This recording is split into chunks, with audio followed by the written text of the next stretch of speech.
we're lucky to be joined by some pretty exciting people who are all working within the crypto DeFi marketing space. One of the hottest and most challenging parts of crypto at the moment. So yeah, I'll just quickly run through and maybe if everyone could introduce themselves. Anna, do you want to introduce yourself?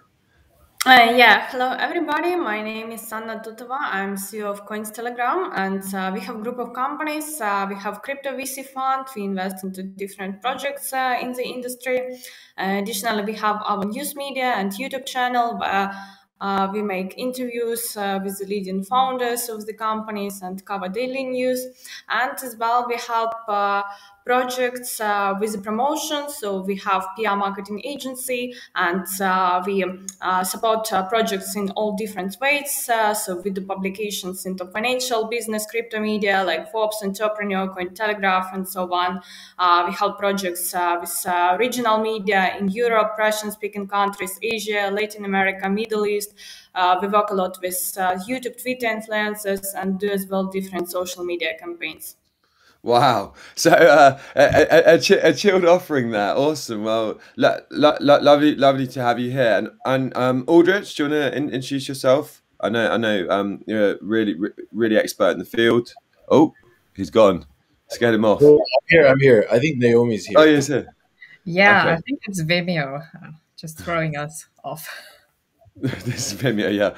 So some teething issues with the first panel of the day. So, but it's fine. I mean, that's marketing. Hey, we're often thrown the curveballs. But yeah, Aldrich, do you wanna give a quick intro to Blockhive? So I'm Aldrich. I'm from Blockhive. I think what's this? Anna and Naomi. I think I've met you before, like a few years ago. You girls look very. Yeah, I think it's also. Yes. I didn't know that you're with Coins Telegram. Anyways, yeah. So my background is exchanges, and then I ended up founding Blockhive a couple years ago, and we what we do is like very similar to what Anna does. So we grow communities. We have our own media site called Asia Crypto Today. We have our own what do you call this, KOL? Her name is Mia Tam. She works for us. And of course, with Blockhive, we grow communities. We also invest in projects. So some of the more prominent projects that we've done is play to earn projects such as like YGG. What else? We did a lot of liquefy projects such as Linear, Convergence, Lithium, Collect. And then we've serviced DeFi projects, play to earn projects, and NFT projects for fun. Every month, and we have around 200-300 people who would show up. And I'm also the founder of.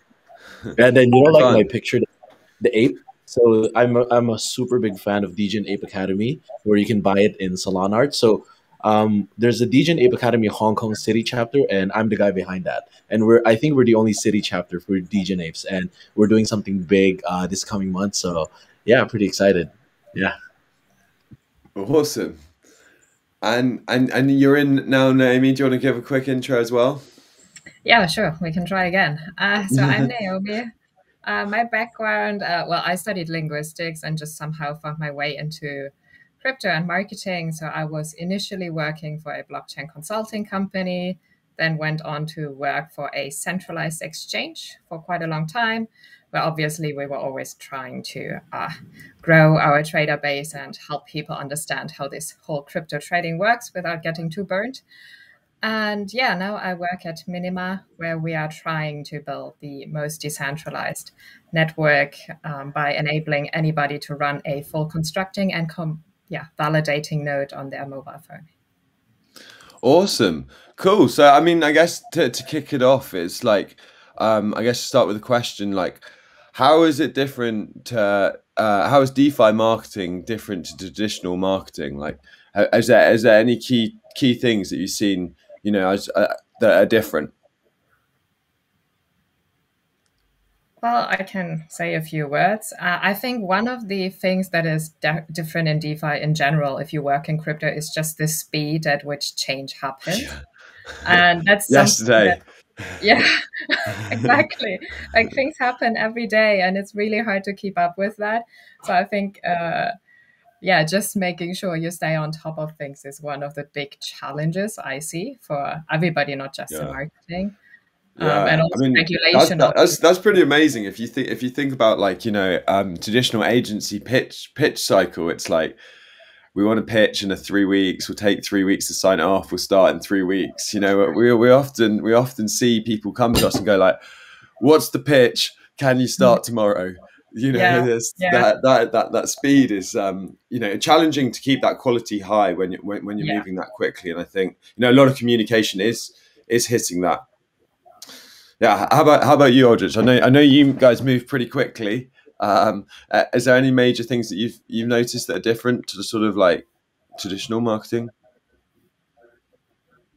Mm. We lost your sound, bro. Hello, can you hear me? Yeah, we got you. Yeah. Okay, sorry. What is DeFi, right? DeFi is decentralized finance, and why do people like DeFi? Usually, it's for the yields, right? So basically, the goal of marketing DeFi is to get higher TVLs, total value locked, right? And what's the biggest thing that DeFi, like when people lock their funds in a platform, is basically being rugged. Right, so I think reputation is super important. So basically, who's backing them up?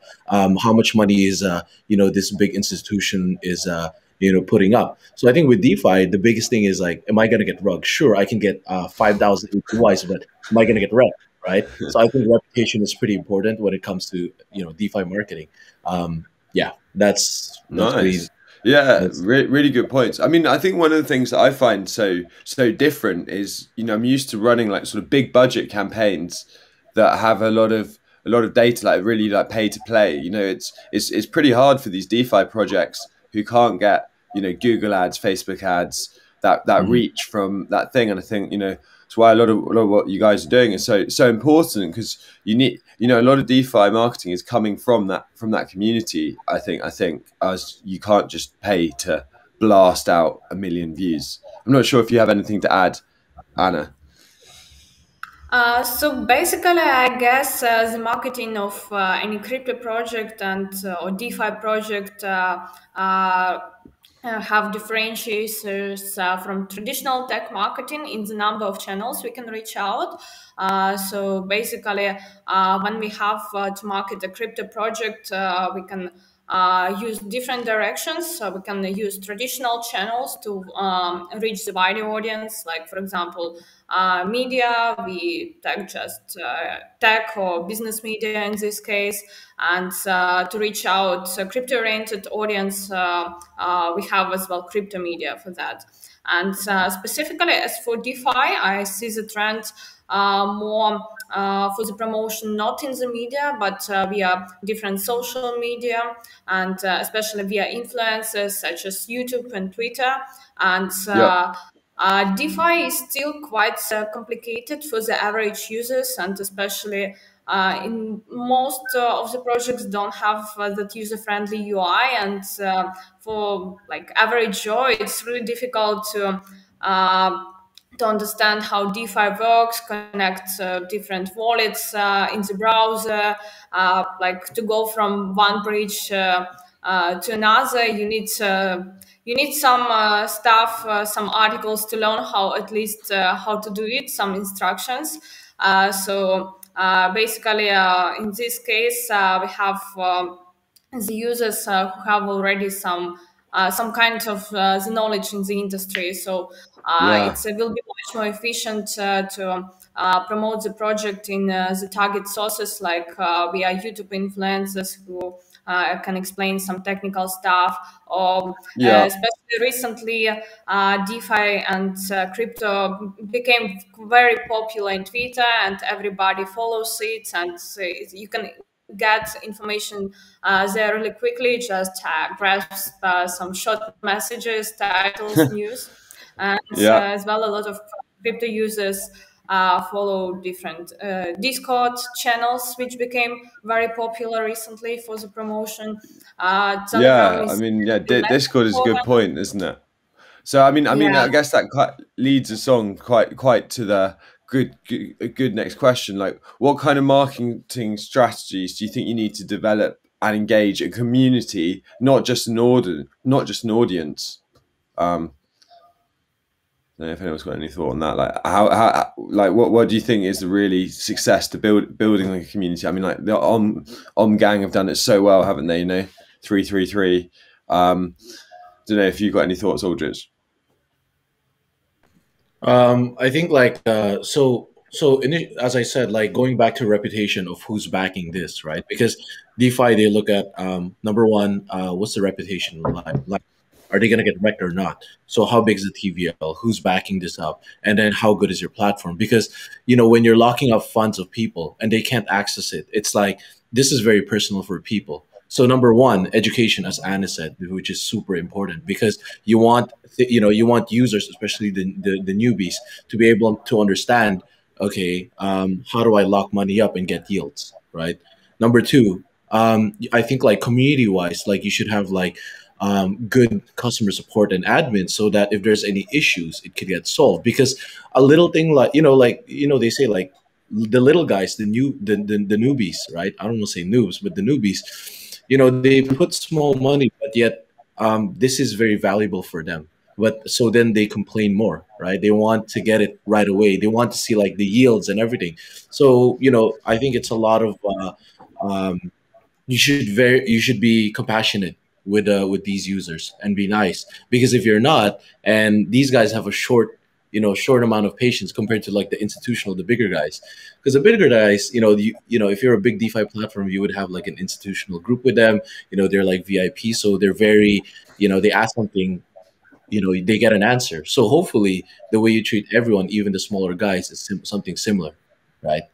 Yeah. And I think the key word now is not just DeFi but GameFi, right? Everyone's talking about DeFi instead of DeFi, right? So yeah, I mean GameFi is hot right now. GameFi and Metaverse. I mean, I know you're actually actively building the community, so I'd love to hear your thoughts. Girls, Naomi. Maybe my view of DeFi differs a bit because I think it's more than just the yields. I think it's also about giving people access to financial tools they didn't have access to. And I think obviously education plays a huge role, and these 8,000% APY I think are very attractive to anyone really. If you could, triple your money, then already most people will be happy. But I think it's also about being transparent with people and actually showing them that you have a long-term vision. It's not just about a quick buck. You are in it for the long run. Because at the end of the day, what we all want is for DeFi to succeed. And of course, if we are just in it for the short run and there's too many people that do that, then we all have a reputational problem. So I think it's really being transparent, as Aldrich said, being very communicative, being active in the chats when people ask us to be there and responsive, because just that way you can slowly but surely build trust. And I think the strongest marketing tool we still have is word of mouth. So when people come to us referred by their friends, that's the best you can have. Yeah, you always got to have that sort of what's the pub one-liner, so you can explain to someone so they can then research thing. Anna, do you have anything to add, or would you like to add anything on that point? Aldrich referred to the GameFi and different gaming projects. I think in crypto we can differentiate like different type of projects. First, like CeFi projects and DeFi, and then currently we see the boom of different game and NFT projects. And in the ecosystem, gaming and NFT projects just help to reach the wider audience, because I meet as well a lot of people who are not really much into crypto, but they just got into it recently. And especially we have seen recently the boom of play-to-earn games. So basically when people can earn more than their basic salary in some developing countries just by playing games. It encourages them to play, and it's more interactive way to engage bigger audience and wider audience into our industry, and they learn through gaming how how to buy some Ethereum or maybe Solana, or depending on which chain the game is based, and they create the wallet, they try out some stuff. Another system, if we talk broadly about engaging a wide community, is meme coins. And especially, like a lot of people just started, kids started shilling these meme coins on TikTok. And people like big returns. They see, oh, like that thing is rising, I would like to try, and they just throw in small sums. And it's a debatable question whether it's good to have meme coins or not, because it's just a joke and they usually don't have any product or service behind them. But from the other side, it's a perfect way to for new buyers to learn how to get in the industry. And if we talk generally about DeFi or CeFi projects, or like any type of projects, just how to promote them and how to reach the market share. It's probably different incentivization programs. Like, for example, we saw with different exchanges or protocols which reward their early users, or as well it relates to some gaming projects, like we saw with Uniswap, with DYDX exchange, with other protocols when they didn't have any tokens, and later they launched their own tokens and rewarded the users. Awesome. I mean, yeah, lots of points there, and I think what a key takeaway there is ever moving. You know, like as you say, what we've seen is, you know, that incredible user journey for people. You know, I've got a friend who just didn't even have a MetaMask wallet and did a drop for $2 million worth of NFTs, and, you know, got into crypto in a very, very different way as an artist, as opposed to like a trader. You know, I wasn't really a trader, but, you know, like, learned how to trade because that was the early stage. But, you know, I think especially when we see OpenSea come, and it's almost everyone's used eBay or Amazon. You know, that it's not a new sort of I guess habit to learn how to use those. I mean, I think that brings us quite nicely on to next point. Is like, you know, what's your call to action, and how would you measure the success of a DeFi or a crypto marketing campaign? Like, what does success really look like to you guys? How are you measuring that? Do you want me to? Okay. So I guess we should measure. I guess we can measure the success of this or that campaign by, for example, total value locked in this or that protocol, how many new users this or that project attracted, what's the size of their community, as well what partnerships this or that project got. And depending what are the current targets of the project, either it's, for example, attraction of investors or attraction of new partners, growing the user base, etc. Or, for example, Nice. the project has its own token, the movement of the price of the token. So you're saying that you would directly link your marketing campaign success to the token price? It depends whether the project has token or not, but in a big way, usually the projects which have their own tokens, they always want to increase the price of their token. But there are different other factors which influence the price of the token, just general conditions on the market, and as well how widely the token is used in the ecosystem, and whether, like, some projects actually don't need tokens but they have it. Yeah, exactly. We all know that. Like, does this really need to be on chain? I mean, I'm getting some questions from the audience. Aldrich, maybe you could just jump in and help us here. Like, how do we use Discord to market? Like, what does that look like? What are the strategies that work there? Like, I don't. So Not to throw you under the bus, but Yeah, no worries. I think for Discord is, like when you have a crypto project, it's like there's like a checklist when investors or the community sees it, right? Like, how's your Twitter growing? How are people? Are they hyped up? Same thing with the community and Telegram, right? Like, even though Telegram, there's a lot of bots, there's a lot of fake users, blah blah blah, but it's like part of people's checklist. So I think like the yeah. people in Discord, I think Discord, they basically filter out a lot of these users, these bots, which is good.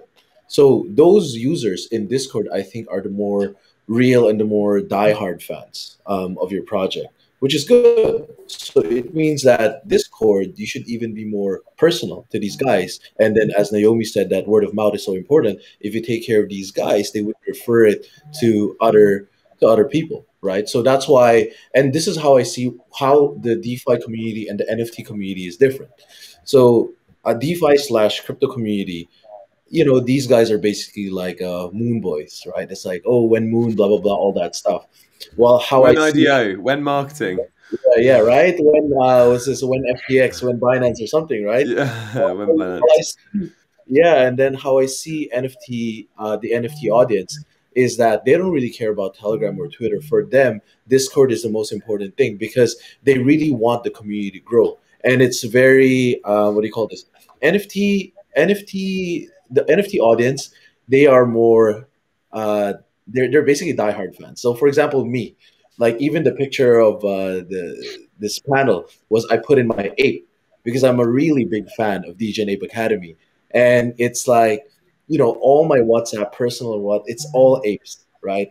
Let me show you. Like I even printed out the my ape in the piano over there. Yeah, love it, So dude. yeah, I I mean, have like I I think have you my bring up llama some there. pretty good points. Yeah, Yeah, I have my I llama think, there, right? yeah, I think you bring up some really good points. And I think one thing that I've taken away from that is it's building the gated community. Yeah, Okay, someone what I think what my takeaway from what you're saying is Telegram is a low access point. Anyone can jump in there. There's a lot of bots. Discord, you got the captures. You've got like that you're slightly more involved. It's a channel.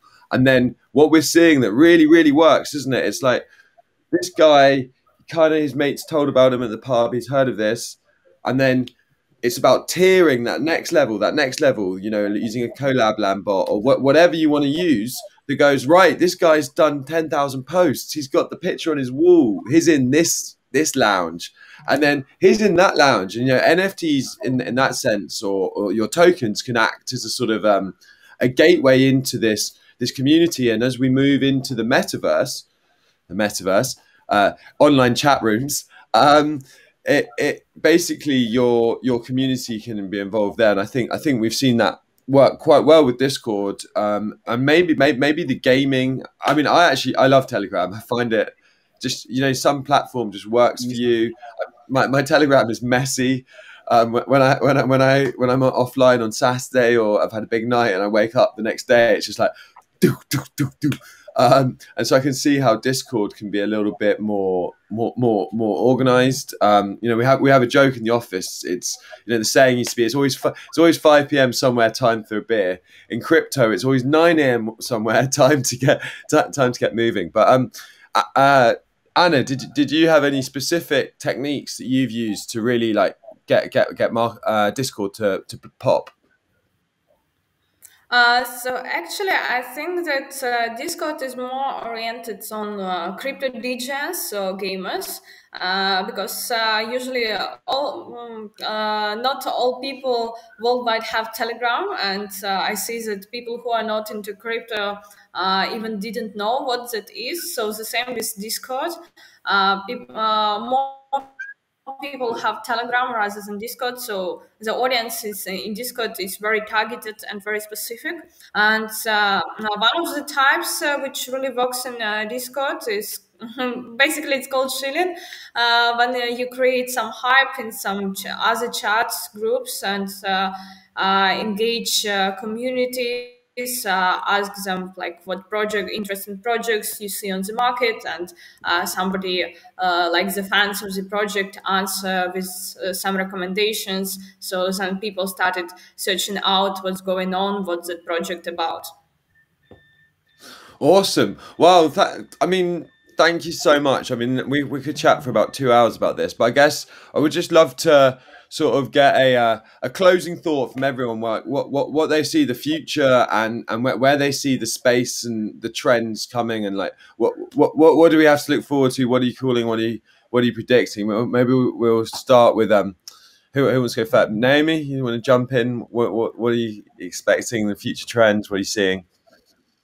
Well, I think we're going to see a huge improvement in UX. So, because at the moment, as you mentioned, meme coins, if somebody buys a meme coins, they already jumped all these hoops. They downloaded MetaMask, they figured out how to connect it to PancakeSwap, and then they figured out how they have to adjust the slippage so that they can actually buy this meme coin. And those are quite a lot of steps for somebody who has no idea what they're actually doing.